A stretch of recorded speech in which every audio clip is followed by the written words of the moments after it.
Students এক সপ্তাহ বা গত সপ্তাহে নেট না থাকার দরুন আমি কোনো কিছু শেখাতে পারিনি। আজকে আবার নতুন করে শুরু করছি। আজকে শেখানো হচ্ছে বৃত্তের স্পর্শক সংক্রান্ত উপপাদ্য। তাহলে প্রথমে আমরা শিখব বৃত্তের স্পর্শক কী, আর স্পর্শক বলতে কী বুঝি। একটা বৃত্তের আমি যদি অনেকগুলো যে আঁকি,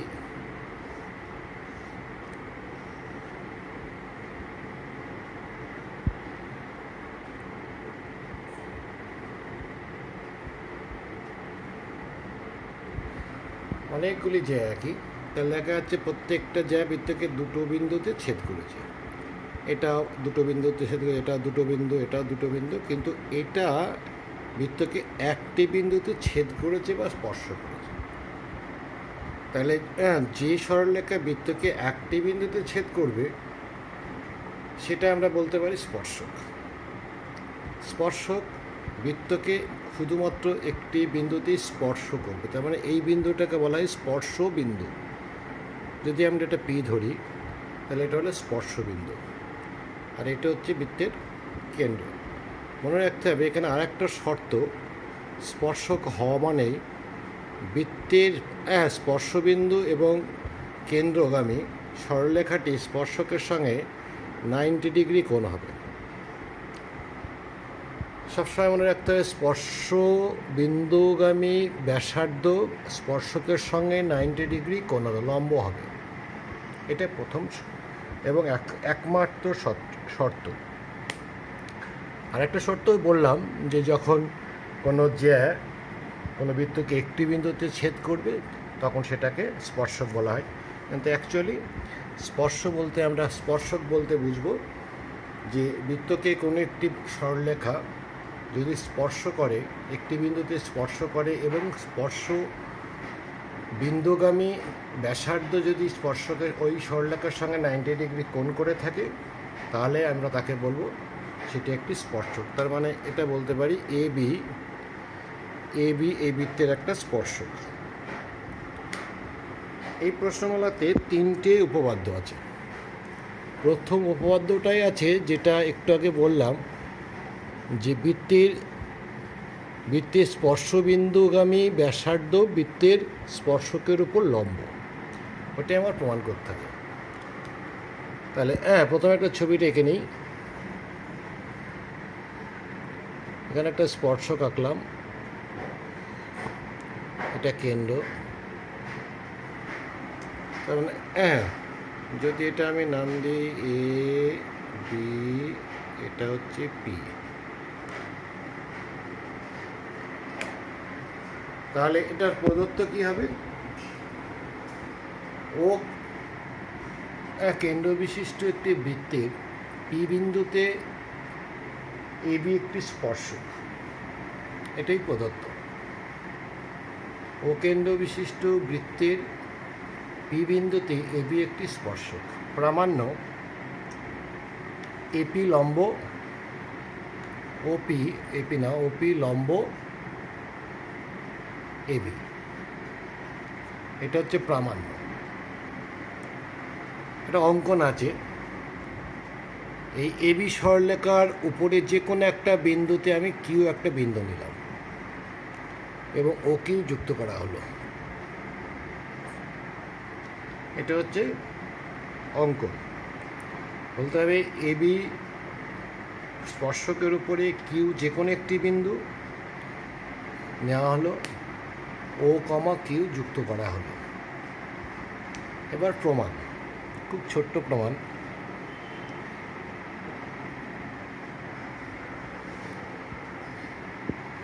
এখানে ওপি হচ্ছে ব্যাসার্ধ, ওপি ইকুয়াল টু, আমি এখানে একটা নাম দেব, বৃত্তকে আর বিন্দুতে ছেদ করেছে ওটা লিখবো, অঙ্কনেই লিখবো।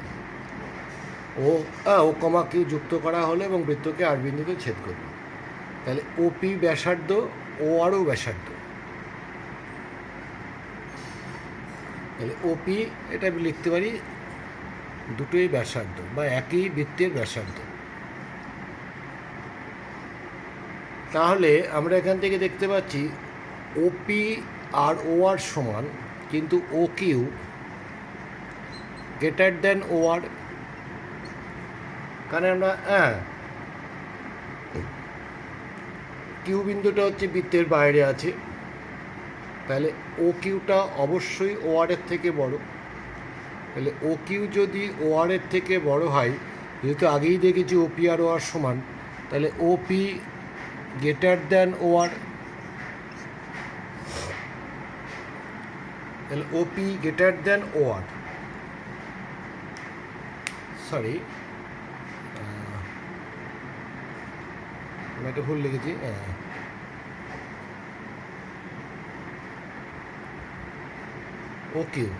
ও কিউ গ্রেটার দেন ও আর, ওপি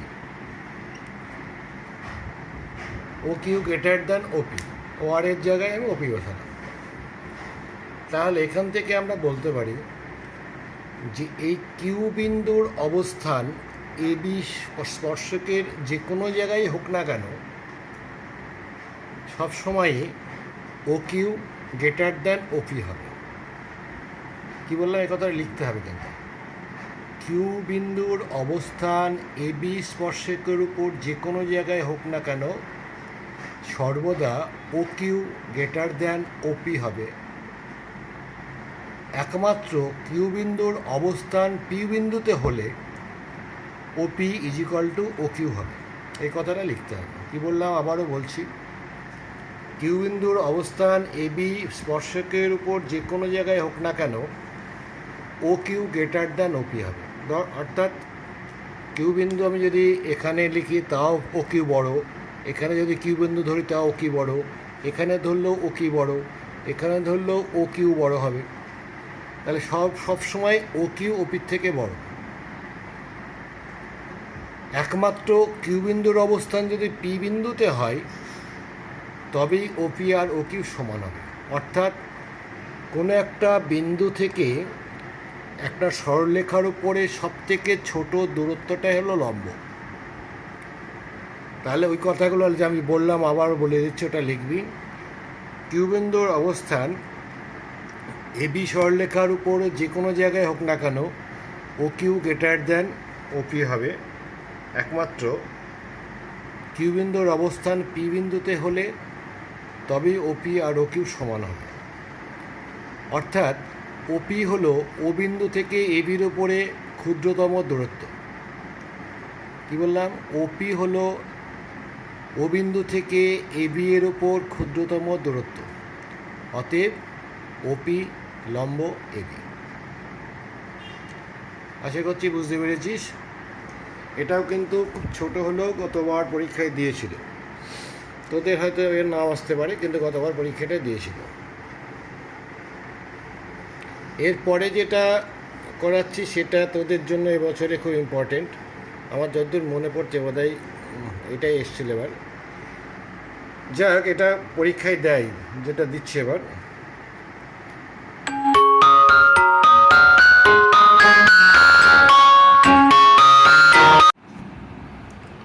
এবারে আমরা দ্বিতীয় উপপাদ্যটি করব।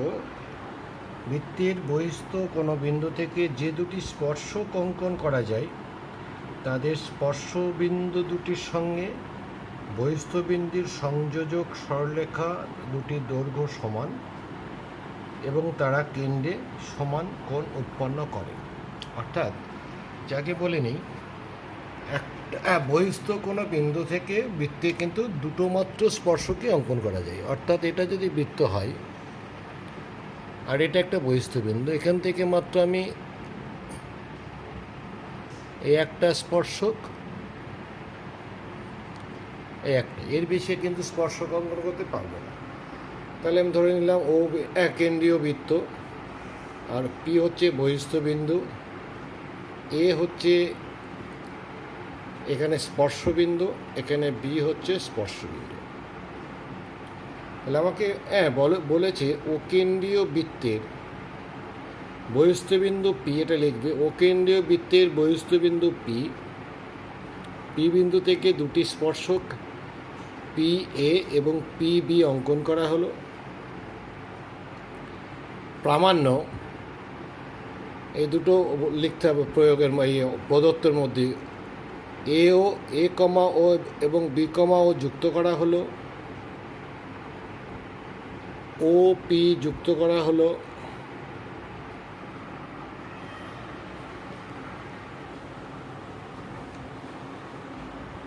তাহলে এই পর্যন্ত হচ্ছে প্রদত্ত। তাহলে প্রদত্ত কী কী বললাম? অকেন্দ্রীয় বৃত্তের পি বহিস্থ বিন্দু, পি বিন্দু থেকে পি এ এবং পি বি দুটি স্পর্শক অঙ্কন করা হয়েছে।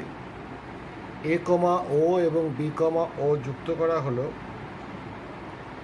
ও পি যুক্ত করা হলো।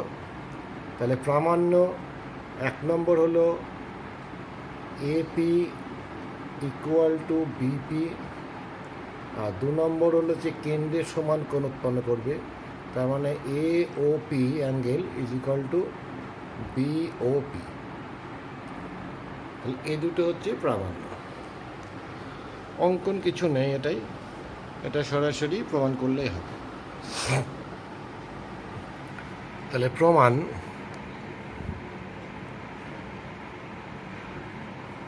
আচ্ছা এখানে প্রমাণে একটা জিনিস খুব ভালো করে মনে রাখতে হবে যে এই প্রমাণটা আমি এই দুটো ত্রিভুজকে সর্বসম করব। কারণ সর্বসম করতে গেলে আমি এই কোণটা জানি 90 ডিগ্রি, এই বাহুটা আর এই বাহুটার সমান একই বৃত্তের ব্যাসার্ধ, এটা সাধারণ বাহু। তাহলে আমি দুটো বাহু পেলাম, একটা কোণ পাচ্ছি, এটাও 90 ডিগ্রি। কিন্তু দুটো বাহু পাচ্ছি ঠিকই, কিন্তু তাদের অন্তর্ভুক্ত কোণ দুটো সমান পাচ্ছি না। সুতরাং এটা এস এ এস হবে না। মাইন্ডেড, খুব ভালো করে মনে রাখতে হবে। এটা অনেকেই ভুল করে এস এ এস করে দেয়, কিন্তু পুরোটা প্রমাণ কাটা যাবে। সুতরাং এটাকে আমাকে করতে হবে যেটা হচ্ছে সমকোণী ত্রিভুজের ক্ষেত্রে যেটা হয়, সমকোণী ত্রিভুজের ক্ষেত্রে যে প্রমাণটা হয়, সমকোণী ত্রিভুজ করতে গেলে আমার রাইট অ্যাঙ্গেল যেটা থাকে, রাইট অ্যাঙ্গেল থাকলে, এটা রাইট অ্যাঙ্গেল আছে, এটা রাইট অ্যাঙ্গেল আছে, তাহলে এটা আমাকে সমকোণী ত্রিভুজ দেখে এই করে আমাকে প্রমাণ করতে হবে। এবং প্রমাণটা হবে আর এইচ এস এই শর্তে, আর এইচ এস এই শর্তে প্রমাণ হবে।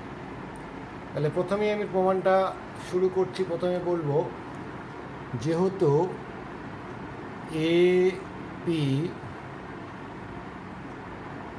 এ বিন্দুতে স্পর্শক,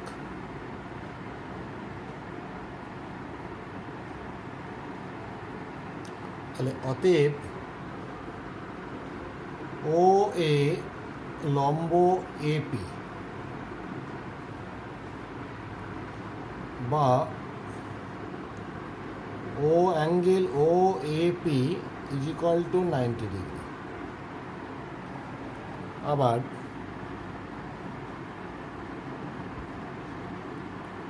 বিপি বি বিন্দুতে স্পর্শক,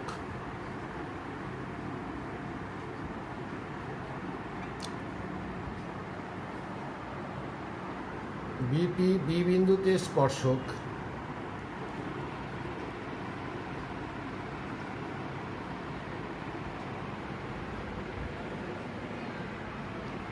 তাহলে বলতে পারি অতএব ও বি লম্ব বিপি বা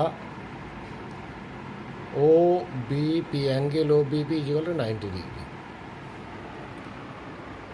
তাহলে বলতে পারি অতএব ত্রিভুজ এ ও পি ও ত্রিভুজ বি ও পি সমকোণী ত্রিভুজ।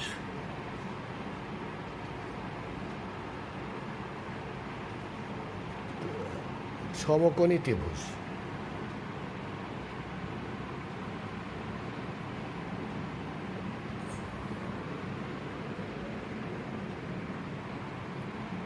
এইবার তাহলে বলতে পারি এবার লেখা হচ্ছে ও এ ও ইকুয়াল টু বিও ব্যাকেটে লেখ ব্যাসার্ধ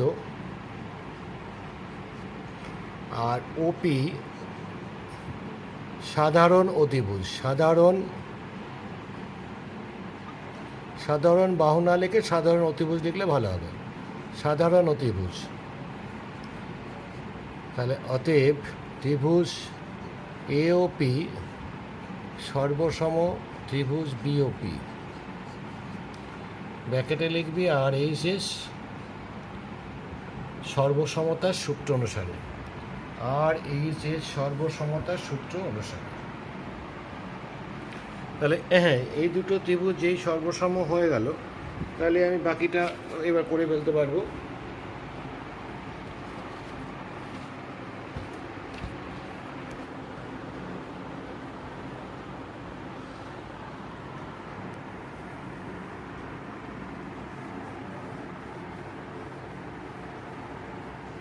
যা, ছবিটা মুছে ফেললাম ভুল করে। যা, তাহলে অতএব, তাহলে যে সর্বসম হয়ে গেল, অতএব বলতে পারি AP is equal to BP, ব্র্যাকেটে লিখবি সর্বসম ত্রিভুজের অনুরূপ বাহু, আর angle A O P equal to angle BOP, এটা লিখবি সর্বসম ত্রিভুজের অনুরূপ কোণ। সর্বসম ত্রিভুজের অনুরূপ বাহু এবং সর্বসম ত্রিভুজের অনুরূপ কোণ, তাহলে প্রমাণিত হয়ে গেল। এটা কিন্তু ইম্পর্টেন্ট, এটা পরীক্ষায় আসে, ঘুরিয়ে ফিরিয়ে আসে, এবার তোদের ক্ষেত্রে এটা ইম্পর্টেন্ট। তৃতীয় যে উপপাদ্যটা আছে, সে উপপাদ্যটা হলো কোনো দুটি বৃত্তে যদি পরস্পর স্পর্শ করে, দুটি বৃত্তে পরস্পর স্পর্শ করলে সেই স্পর্শবিন্দু এবং বৃত্ত দুটির কেন্দ্র একই সরলরেখায় থাকবে। পরেরটা কি বললাম, দুটি বৃত্ত যদি পরস্পর স্পর্শ করে তাহলে তাদের স্পর্শবিন্দু এবং বৃত্ত দুটির কেন্দ্র একই সরলরেখায় থাকবে। তাহলে এখানে দুটো ছবি আঁকতে হবে।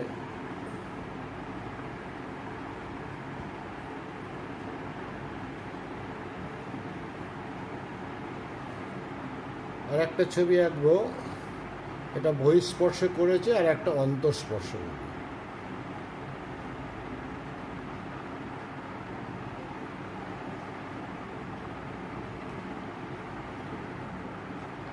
এটা বৃত্তের কেন্দ্র, এটা বৃত্তের কেন্দ্র, এটা স্পর্শবিন্দু, এটা বৃত্তের কেন্দ্র, এটা বৃত্তের স্পর্শবিন্দু, এটা বৃত্তের কেন্দ্র, এটা ও, এটা পি, এটা এ।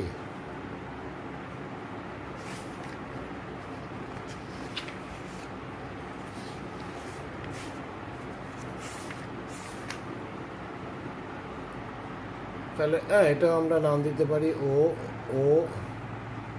এটা পি, এটা এ।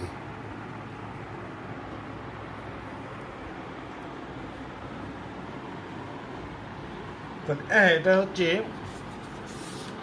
যে বৃত্তটার হচ্ছে এখানে লিখবি, প্রদত্ত লিখতে হবে। তাহলে প্রদত্ত হচ্ছে ও এবং পি কেন্দ্রীয় দুটি বৃত্ত পরস্পর এ বিন্দুতে ছেদ করেছে। আমার অন্তঃস্পর্শ বহিঃস্পর্শ আলাদা করে না লিখলেও চলবে, ছেদ করেছে না, স্পর্শ করেছে।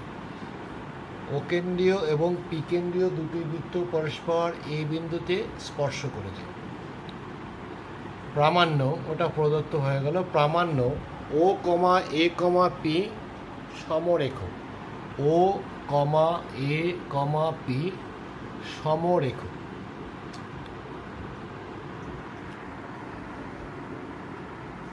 তাহলে এটা হচ্ছে প্রামাণ্য। অঙ্কন আছে, অঙ্কন এ বিন্দু দিয়ে একটা সাধারণ স্পর্শক অঙ্কন করা হলো, এ বিন্দু দিয়ে একটা সাধারণ স্পর্শক অঙ্কন করা হলো। তারপরে ও কমা এ এবং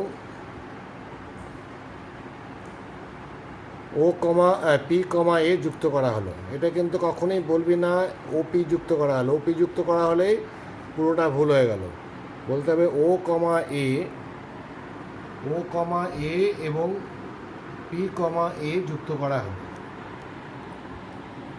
তাহলে এবার হবে প্রামাণ্য ও অপ্রামাণ্য তো আগেই বলে দিলাম যে ও কমা এ কমা পি হচ্ছে সমরেখা। এর খুব ছোট্ট প্রমাণ, একেবারে ছোট্ট প্রমাণ। প্রথমে মিলবে অকেন্দ্রীয় বৃত্তের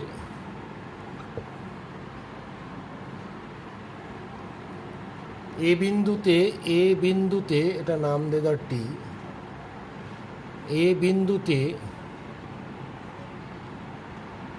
এটি স্পর্শক।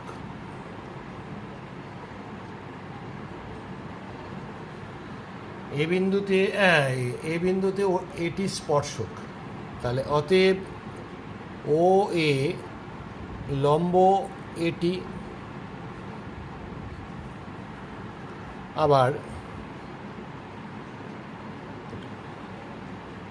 পি কেন্দ্রীয় বৃত্তের একই কথা লিখতে হবে। পি কেন্দ্রীয় বৃত্তের এ বিন্দুতে এটি স্পর্শক।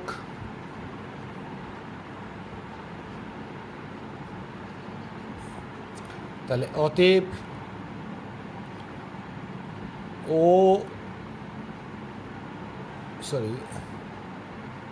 পি এ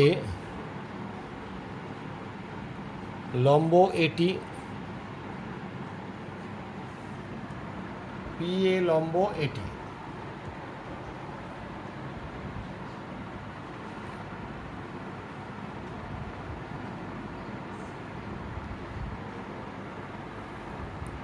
তাহলে আমরা এখানে লক্ষ্য করলাম যেখানে ও এ লম্ব হচ্ছে এটি, আবার পি এ লম্ব হচ্ছে এটি, একই বিন্দুতে দুটি লম্ব।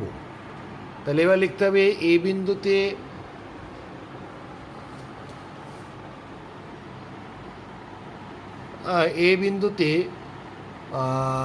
কি বলবো, ও এ এবং এপি দুটি লম্ব, একই বিন্দুতে ও এ এবং এপি দুটি লম্ব।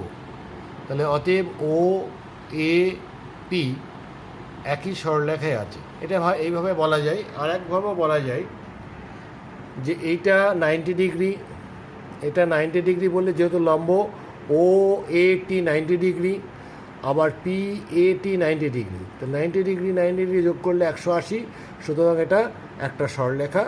অতএব ও এ পি একই সরলরেখায় আছে। দুটোর মধ্যে যে কোনো একটা করতে পারিস।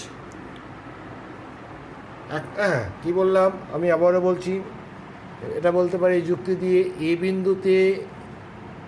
বিন্দুতে ও এ এবং এপি দুটি লম্ব এটির উপরে এ টি এর উপরে ও এ এবং এপি দুটি লম্ব, সুতরাং ও কমা এ কমা পি সমরেখা। এটা একভাবে বলা যায়। আর একভাবে বলা যায় যেহেতু লম্ব ও angle O A T equal to 90 degree, এটা 90 ডিগ্রি, আবার অ্যাঙ্গেল পি এ টি এটাও 90 ডিগ্রি। তাহলে দুটি 90 ডিগ্রি হওয়ার পরে এবার যোগ করে দিলি অ্যাঙ্গেল ও এ টি যোগ অ্যাঙ্গেল পি এ টি যোগ করলে ইকুয়াল টু 180 ডিগ্রি। তারপর লিখলি অতএব ও কমা এ কমা পি সমরেখা। আশা করছি বুঝতে পেরেছিস। তিনটে উপপাদ্যের মধ্যে তোদের একটা কিন্তু পরীক্ষায় আসার চান্স থাকবে, বিশেষ করে পরের দুটো ভেরি ইম্পর্টেন্ট। প্রথমটা যদি এবার এসে থাকে, পরের দুটো ইম্পর্টেন্ট।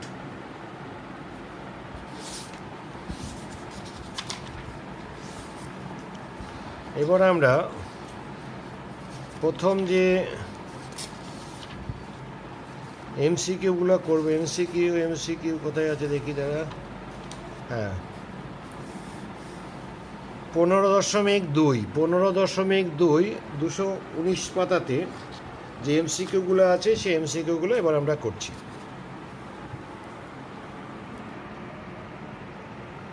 প্রথমটা বলা আছে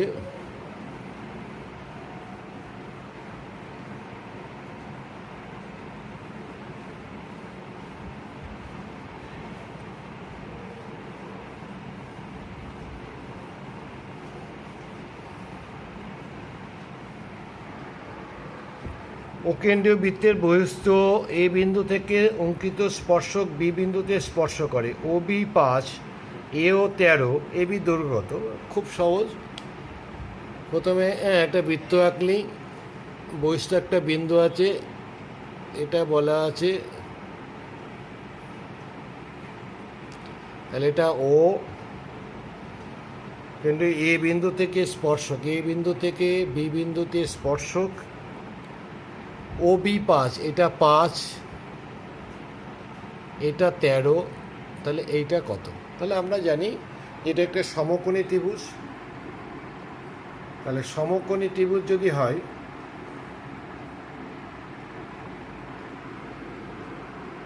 তাহলে আমরা বলতে পারি O A square equal to O B square plus A B square. তাহলে এটা হচ্ছে 13 square equal to 5 square plus A B square. তাহলে 169 minus 25 equal to A B square. এটা 144 equal to A B square, 12 is equal to A B. তাহলে A বির মান হচ্ছে 12 semi.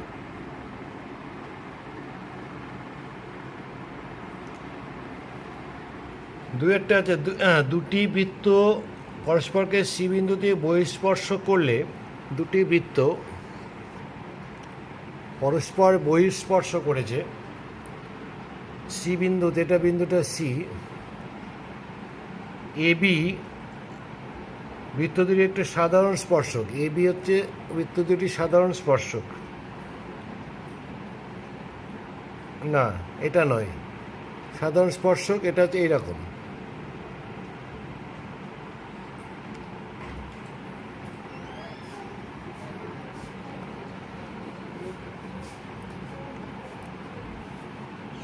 A C B, angle A C বির পরিমাণ কত?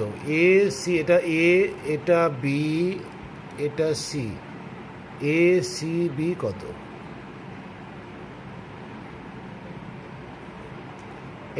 এই কোণটা কত?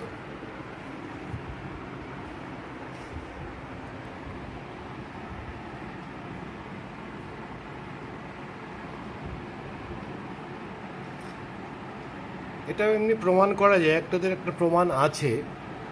এটা একবারে তোরা, যেহেতু এটা এমসিকিউ, এটা একবারে বলতে পারিস এটা একটা 90 ডিগ্রি হবে। কারণ তোদের একটা প্রয়োগ এই হিসেবে একটা প্রয়োগ আছে এখানে।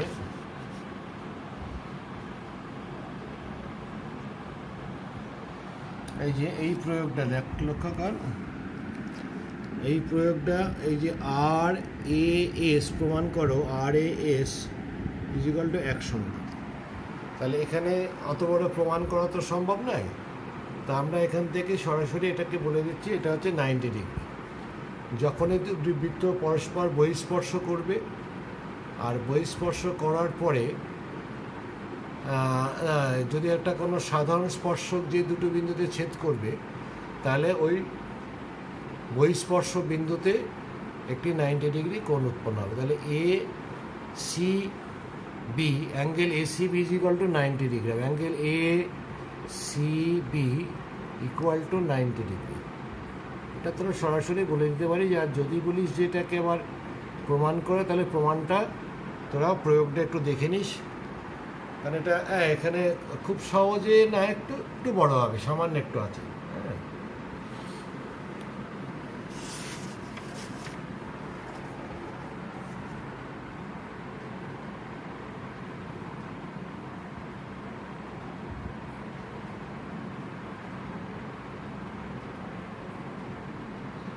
পরেরটা দেখ, ও কেন্দ্রীয় বৃত্তের ব্যাসার্ধ 5, ও বিন্দু থেকে 13, পি একটি বিন্দু, পি বিন্দু থেকে বৃত্তের স্পর্শকের দৈর্ঘ্য পি কিউ। এটা ওই আগের প্রথম অঙ্কটার মতো।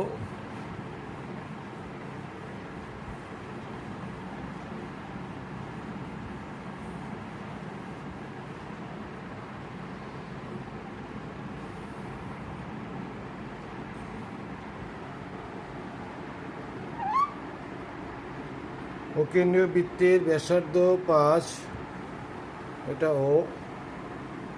ও বিন্দু থেকে 13 সেমি দূরত্বে পি একটি বিন্দু, এটা হচ্ছে 13,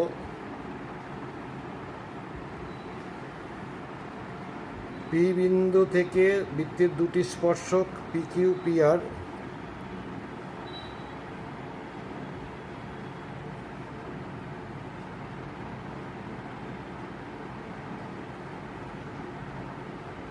এটা পি কিউ পি আর দুটি স্পর্শক চতুর্ভুজটা, এই চতুর্ভুজটা ক্ষেত্রফল কত? খুব ইজি। তার মানে এটা 13, এটা 5, এটা 5, এটা 13, তার মানে এটা 12 হবে। সে আগেরটার মতো OP square equal to O Q square plus P Q square, তার মানে 13 square equal to 5 square plus P Q square, তাহলে হতে P Q is equal to 12। তো এটা করে নেবি, আমি সংক্ষেপে করে পি কিউ 12, তাহলে এটা 12। তাহলে অনুরূপে আমরা জানি দুটো স্পর্শক সমান হয়, তাহলে এটাও 12 হবে। তাহলে এটাও সমকোণী ত্রিভুজ, এটাও সমকোণী ত্রিভুজ। তাহলে ত্রিভুজ পি ও কিউ, ত্রিভুজ P O Q is equal to half into 12 into 5 equal to হচ্ছে 30 সিএম স্কোয়ার। আবার ত্রিভুজ একই রকমভাবে, বা এটা যেহেতু আমরা সর্বসম ত্রিভুজ, তাহলে এটার ক্ষেত্রফল ওই 30 হবে, মানে লিখিয়ে দেয়। অর্থাৎ ত্রিভুজ পিওআর ইজ ইকুয়াল টু ওই 30 সিএম স্কোয়ার। তাহলে অতএব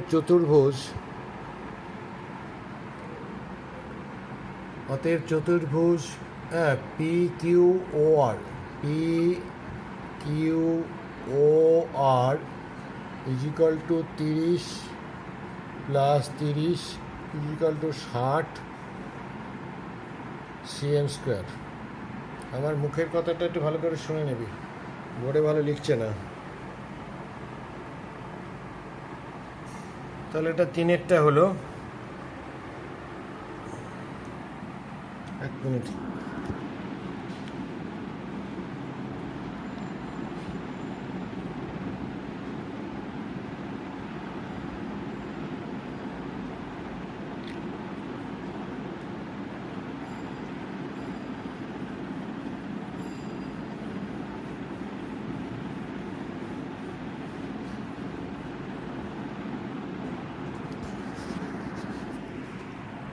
এবার আমরা 4-এরটা করছি। দুটি বৃত্তের ব্যাসার্ধ 5 ও 3, বৃত্ত দুটি পরস্পর বহিঃস্পর্শ করলে, এটা খুব সহজ। একটা বৃত্ত, এটা যদি 5 হয়, এটা 3 হয়, তাহলে দুটি কেন্দ্রদ্বয়ের মধ্যে দূরত্ব হচ্ছে 5,3 ইজিক্যাল টু 8 সেমি। এটা মনে রাখতে হবে, বহিঃস্পর্শ করলে যোগ হবে, অন্তঃস্পর্শ করলে বিয়োগ হবে। আবার মাইন্ড ইট, বহিঃস্পর্শ করলে যোগ হবে, অন্তঃস্পর্শ করলে বিয়োগ হবে। পরেরটাই বলেছে, দেখ, দুটি বৃত্তের ব্যাসার্ধ 3.5 ও 2 সেমি, বৃত্তটি অন্তঃস্পর্শ করেছে। অন্তঃস্পর্শ মানে এরকম, তাহলে এটা যদি টোটালটা 3.5, এখান থেকে এইটা 3.5 আর এখান থেকে এইটা 2, তাহলে দুটো কেন্দ্রের মধ্যে দূরত্ব হবে বিয়োগফল। তার মানে এটা হবে 3.5 minus 2 is equal two 1.5 semi. সত্য মিথ্যাগুলো বলে দিই। একটি বৃত্তের অন্তঃস্থ পি একটি বিন্দু, বৃত্তে অঙ্কিত কোনো স্পর্শক পি বিন্দুগামী নয়। বৃত্তের মধ্যে যদি কোনো বিন্দু হয়, সেটা কোনোদিন বৃত্তের মাঝে কোনো একটা বিন্দু, কোনো স্পর্শ বিন্দুগামী হতে পারে, স্পর্শক ওই পি বিন্দু হতে পারে না। সুতরাং এটা সত্যি। একটি বৃত্তে একটি নির্দিষ্ট সরলরেখার সমান্তরাল 2-এর অধিক স্পর্শক অঙ্কন করা যায় না। সমান্তরালে একটা বৃত্তের সমান্তরালে একটি মাত্র আরেকটি স্পর্শক অঙ্কন করা যায়, এর সমান্তরাল করে আর বেশি আঁকা যাবে না। তাহলে 1-এর বেশি বলেছে, 2-এর অধিক, এই দুটো স্পর্শকই অঙ্কন করা যায়, 2-এর অধিক হয় না। তাহলে এটা মিথ্যে।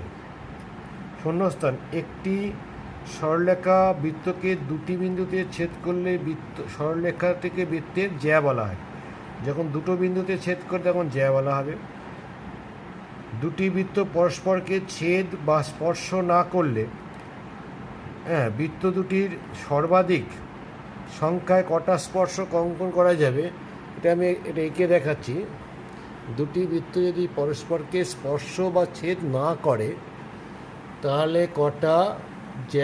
কটা স্পর্শক হতে পারে। একটা বৃত্ত, একটা বৃত্ত, তাহলে এখান থেকে একটা হতে পারে, ছেদ করলো না। এখান থেকে একটা হতে পারে, এখান থেকে একটা হতে পারে দুটো, এখান থেকে একটা হতে পারে তিনটে, এখান থেকে একটা হতে পারে চারটে। তাহলে দুটো বৃত্তকে এরকম সাধারণ স্পর্শক মোট কটা হলো? চারটে স্পর্শক অঙ্কন করা যায়, সর্বাধিক চারটি স্পর্শক অঙ্কন করা যায়। দুটি বৃত্ত পরস্পরকে এই বিন্দুতে বহিঃস্পর্শ করে।